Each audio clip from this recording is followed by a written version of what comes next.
आप सबको जय मसीह की प्रिय। सुबह की प्रार्थना में आप हर एक का स्वागत है। मैं विश्वास करता हूं परमेश्वर इन दिनों में वचनों के द्वारा आपसे बातें कर रहा है। हो सकता है आपके जीवन में कमजोरी है, निराशा है, दुख है, वेदना है, क्लेश है, बीमारी है, कष्ट है, संकट है, डिप्रेशन है, अनेक समस्याओं के साथ, भारी बोझ के साथ यदि परमेश्वर के संधि में आए तो प्रभु आपको वचनों के द्वारा बात करेगा।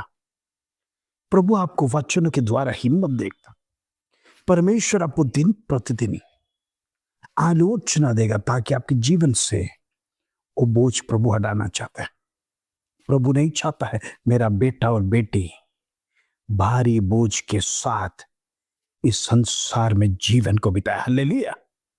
आइए आज का सुंदर वचन जो प्रभु हमारे जीवन में देता है उसको पढ़कर हम प्रार्थना में जाएंगे। दूसरा कुरिन्दी 4 अध्याय उसका 16 कलम, 2 कोरिन्थियंस चैप्टर 4 वर्स 17। प्रभु का वचन इस प्रकार कहता है, इसलिए हम हियाव नहीं छोड़ते, यद्यपि हमारा बाहरी मनुष्यत्व नाश भी हो जाता है तो भी हमारा भीतरीय मनुष्यत्व दिन प्रतिदिन नया होता जाता है। प्लीज सुनो, बाहरी मनुष्य एक दिन कमजोर हो जाएगा, एक दिन संसार छोड़कर जाना है।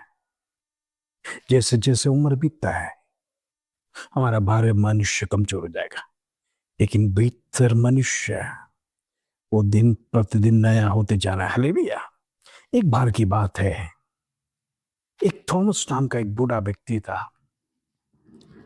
हर सुबह अपनी चाय के साथ अपने घर के खिड़की के सामने वो बैठता था।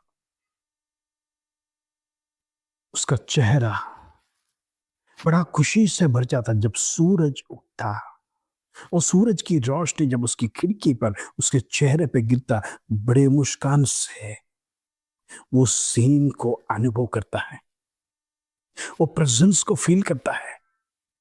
परमेश्वर ने आज मुझे जगाया है, आज जिंदा किया। ये रोशनी, ये खुशी भरा खेत, ये हवाएं, ये झोंके, ये लहरें मुझे अनुभव करने के लिए आज परमेश्वर ने अवसर दिया करेगा। वो अवसर को अपनी खिड़की पर बैठकर एंजॉय कर परमेश्वर का धन्यवाद देता है।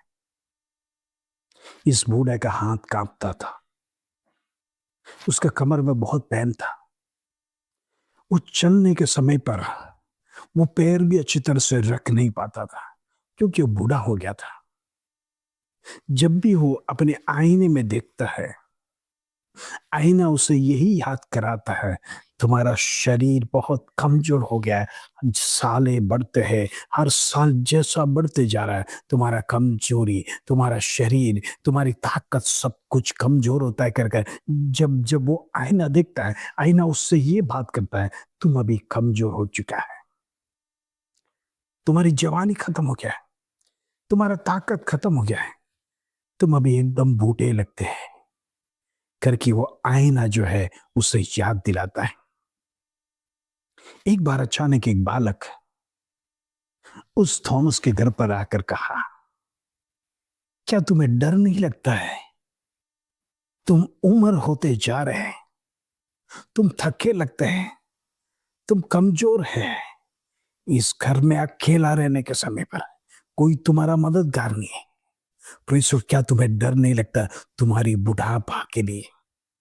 तुम कमजोर होते जा रहे हैं, तुम्हें किसी प्रकार का डर नहीं है क्या तुम्हारी उम्र से लेकर?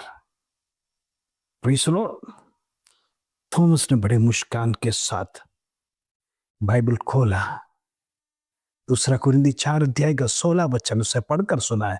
इसीलिए हम हियाव नहीं छोड़ते, यद्यपि हमारे बाहरी मनुष्यत्व नाश में हो जाता है तो भी हमारा भीतरी मनुष्यत्व दिन प्रतिदिन नया होते जाता है। कहने का मतलब एक मसीह व्यक्ति कभी हियाव नहीं छोड़ता है।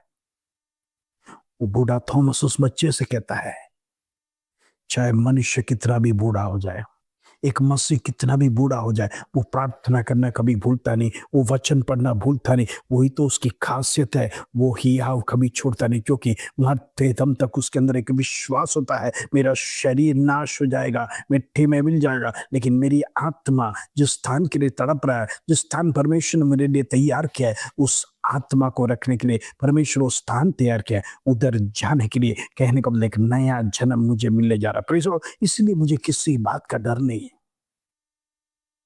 मसीह लोग हियाव नहीं छोड़ना।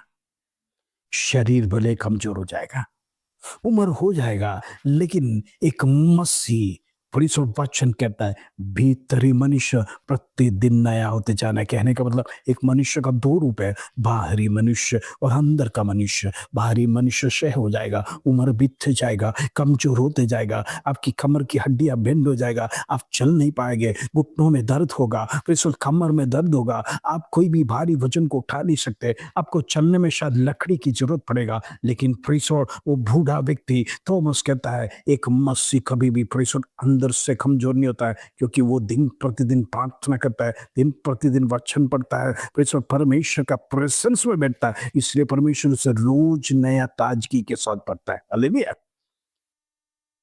ये बातें सुनकर उस बालक को बड़ा अजीब लगा। बड़ी मुस्कान के साथ थॉमस ने कहा, उस बालक को पता चला कुछ तो इस थॉमस के अंदर है जो इतना मोटिवेशन दिला रहा है, इतना इंस्पिरेशन दे रहा है, नहीं तो इतना कॉन्फिडेंस से कह नहीं सकता। कहने का मतलब बालक समझ गया, इसके ऊपर परमेश्वर को ऊपर विश्वास कह रहा है, ये प्रभु को अधिक प्रेम करता है, ये परमेश्वर से अधिक प्रार्थना करता है, ये परमेश्वर के सानिध्य में बैठता है, इसलिए उसके जीवन में इतना कॉन्फिडेंस है।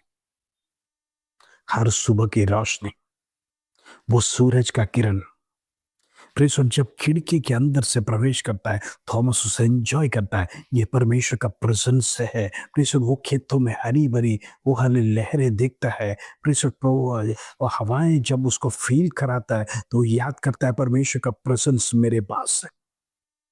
ये देखकर उसे परमेश्वर की अनुभूति होता है, क्योंकि ये सब परमेश्वर से अनुभव करने के लिए अवसर दिया है।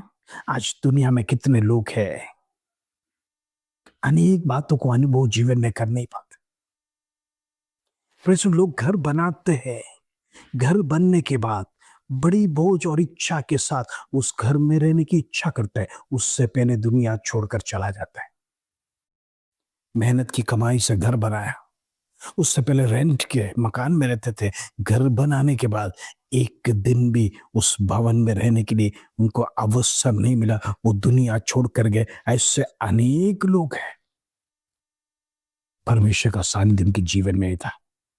जिसके साथ परमेश्वर है, जिसके साथ परमेश्वर का प्रशंसा है, वो सब कुछ अनुभव कर सकता है। कहने का मतलब ये बूढ़ा थॉमस ने इसलिए एंजॉय किया क्योंकि परमेश्वर का सानिध्य उसके साथ था। प्रभु के सानिध्य में वो बैठता था, प्रार्थना में बैठता था, परमेश्वर से बातें करता था, जिसके कारण से दिन प्रतिदिन परमेश्वर, हालेलुया, सूरज की रोशनी के द्वारा अच्छे हवाओं को देखकर, प्रेषण खूबसूरती जो लहरें उसके सामने खिड़की से दिखाई देता था, वो खेत हरा भरा प्रसन्न को देखकर वो एकदम ताजगी महसूस करता है। मेरा परमेश्वर कितना महान है। तो मेरा परमेश्वर सब कुछ देखने के लिए, मुझे अनुभव करने के लिए मुझे वो ताकत दिया है। वो परमेश्वर को दिन प्रतिदिन इसीलिए धन्यवाद देता है, प्रभु हालेलुया, तेरा प्रशंस मेरे लिए काफी है। हालेलुया, शरीर भले कमजोर हो जाए, लेकिन परमेश्वर के संधि में बैठने वाले, परमेश्वर के संधि में प्रार्थना करने वाला है, परमेश्वर से आलोचना प्राप्त करने वाला है, दिन प्रतिदिन उस उकाब के नाई परमेश्वर वो दिन प्रतिदिन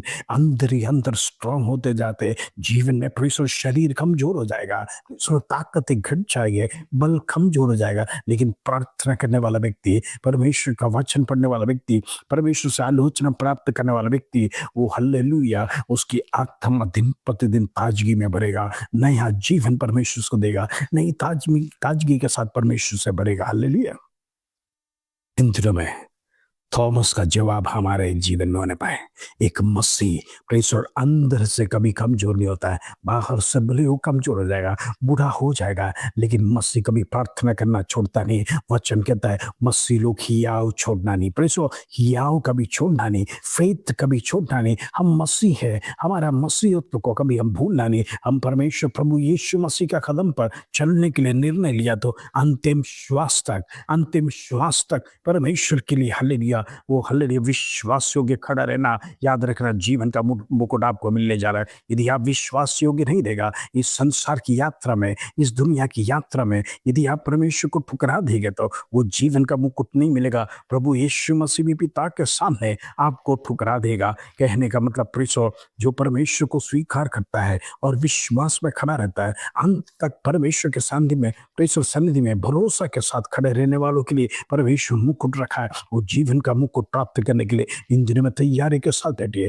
परमेश्वर आपको सबको आशीष दे। हम प्रार्थना करेंगे। पिता परमेश्वर धन्यवाद, सुबह का सुंदर वचन, सुंदर प्रेषण तूने हमारे जीवन में मोटिवेशन दिया। बाहरी मनुष्य कमजोर हो जाए लेकिन डरने की बात नहीं, अंदर का मनुष्य को हमें संभालना है। इन दिनों में प्रेषण अंदर का मनुष्य कमजोर नहीं होना है, अंदर का मनुष्य दिन प्रतिदिन परमेश्वर के संधि में प्रेषण युद्ध के साथ लड़ना है, प्रार्थना में लड़ना है, ताकि शत्रु का हर बल को हराने पाए। परमेश्वर आपको बल दे, परमेश्वर आपको शक्ति दे, परमेश्वर आपको हियाव दे। इन दिनों में प्रेषण हमारे विरोध में आने वाला शत्रु जो फेंकता हुआ शस्त्र, हो सकता है बीमारी का, हो सकता है कर्जा का, हो सकता है दुख का, हो सकता है डिप्रेशन का, हो सकता है महामारी, तमाम प्रकार का नेगेटिव विचारों को, डिप्रेशन डालने वाला, घर में लड़ाई झगड़े कराने वाला, व्यसन की आत्मा, बच्चों के विरोध में शैतान काम करता है, अंधकार की ताकत जो भी परमेश्वर का जन के विरोध में कार्य करता है, यीशु के नाम से मैं कैंसिल करता हूं। The name of Jesus.